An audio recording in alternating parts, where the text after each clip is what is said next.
Hello friends, in this video I will show how to fix and resolve can't delete folder item not found. This item is no longer located. So to resolve this problem, right click on your desktop any empty area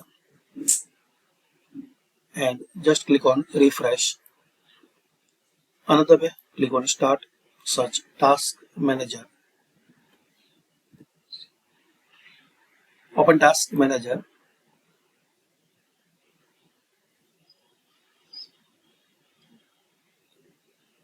and in this list you have to find out Windows Explorer.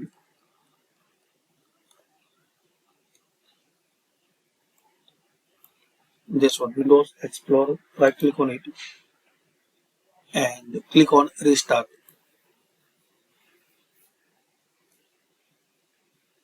So this is the basic method. You can try to resolve this problem. Thanks for watching. Comment this method work for you or not.